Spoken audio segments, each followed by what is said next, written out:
What's going on, everyone? Today we're going to be looking at the Aloha Jalapeno. But before I begin, a huge shout out to Adam at Surfboard Agency. They're the distribution company that manages this particular brand, as well as a few others, Element and Mick Fanning. Huge shout out to him for just sending out this board for review. It helps my channel a great deal since, I'm very, very, very low budget. So when you look at this board, it looks like a performance board. It's got a pointy nose, rounded pin.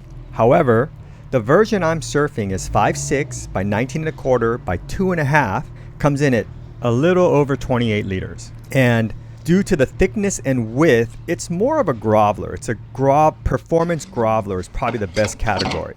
Typically, an outline like this, I would be surfing it closer to 5'9" to 5'10" in length and at about 26 liters.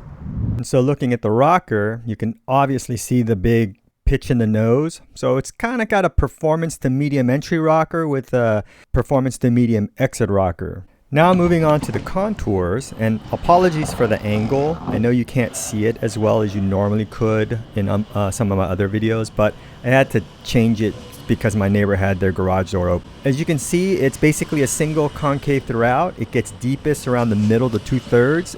Now there is a slight bit of double right before the fins, but it's minute. And then it's flat out the back. Now historically, I don't do well with this type of shape. Recently I surfed the Lost Quiver Killer, which is kind of the same outline. It's a little bit more performance shaped, so narrower and thinner relative to the length. I didn't do too well on that board, and I could never figure out like what fins worked with it, so needless to say I didn't review it because maybe it's the wrong size. But in this case, this board, maybe it was because I had very low expectations, it surprised me. Usually rounded pins with thruster for me lack drive, but I didn't feel that with this board. This board had plenty of drive. And because it has a rounded pin, it made my bottom turns really smooth. And the flow of it just felt so good. Now something really interesting is one of my friends told me that every time he sees me on a PU board, I throw more spray. I see what he's kind of getting at, and I don't know if it's because the board's deeper in the water and I'm pushing more water. I really don't know. Regardless, I'll take it as a compliment. Now I shouldn't be surprised by this, how well it works for me. I mean, the shaper, Greg Clough, and tell me if I'm saying that right. I don't know if it's Clough or Clough. At any rate, he's been around a long time and shaping for over 40 years. He's had a handful of really good pros ride his boards, and so the board is going to perform. Now that I think about it, this board almost feels like the Dominator, the original rounded pin Dominator. The Dominator was a 5'6", and it was close to 30 liters. It was a 1/4 inch wider, and I don't think it was as thick, but very similar outline. I think the only real difference was probably that the wide point was back from center on the Dominator, and this one has its wide point kind of dead center. Now you can see from most of the waves, it's got a really smooth arc off the bottom. Just don't lose speed, it just kind of maintains it. And then it's easy transition rail to rail, making it super friendly for, off the lips and maneuvers. There's a couple times where I didn't think I was gonna pull it, but somehow came down with it.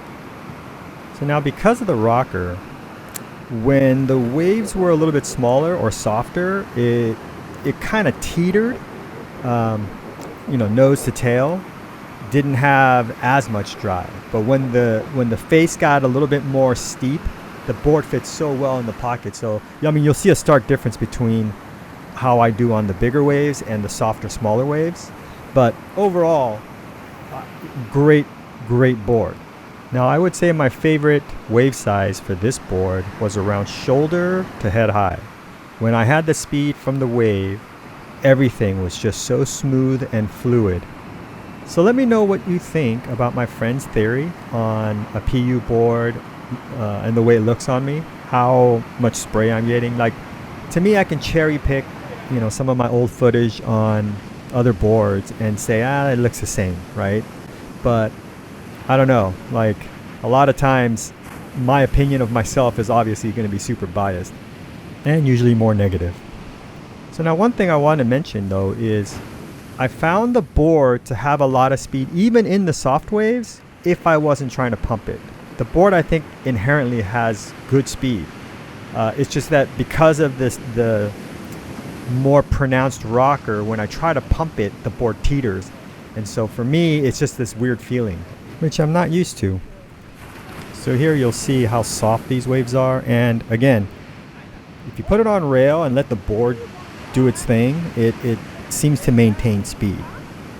And here's a good example of what I mean.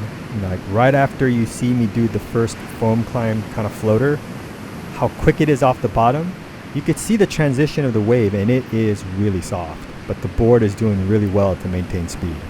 The surfer, not so much. And here's an example of what I meant, when I pump and the board teeters. You can see me trying to pump the flat section, and the board kind of goes like it's rocking, right? Not driving. But again, that's when it's super soft. Otherwise, the thing on rail works fantastic. So now one thing I've always found very interesting is that a board like this, for someone that's, let's say, an intermediate, or like myself, I consider myself a very low level advanced, this board is as performance as I probably want to get. I don't know, based on what I've surfed, that I want to go back to an 18.5, 6 foot tall board. I'll have to try it because my surfing has changed a lot over the years, but it's interesting that a professional surfer would consider this a huge step down groveler. Like it's too wide, probably too short, too thick. So the last thing I want to show you is how it actually did in small days that were punchy. So now this day, as you can tell, it's totally different from all the other videos. It's tiny, but the waves are super steep and pockety. And I found this board to work so good. It was easy to pump. There was no teetering, no rocking. It just drove forward. The best part is, I feel like this is one of the most revealing and best air attempts I have ever done. And it made me realize what I'm lacking because the board just made it so easy to get there.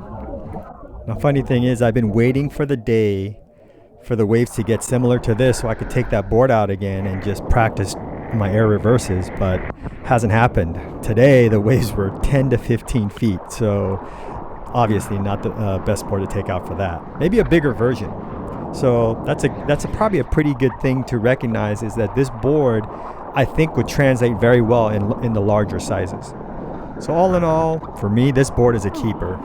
I thought to either give it away or possibly, sell it to try to raise funds for other boards to review, but I think I like it too much. I kind of want to hit up Adam and see if he'll send me a bigger version for like days like today when it was 10 to 15 feet. I definitely need a step up. So that's probably one of my next purchases, is I got to get a proper step up. So I'm going to end it here. Please like, subscribe, comment below. And I'm going to leave you with my biggest blooper of the day. Have a good one, guys. Till the next one.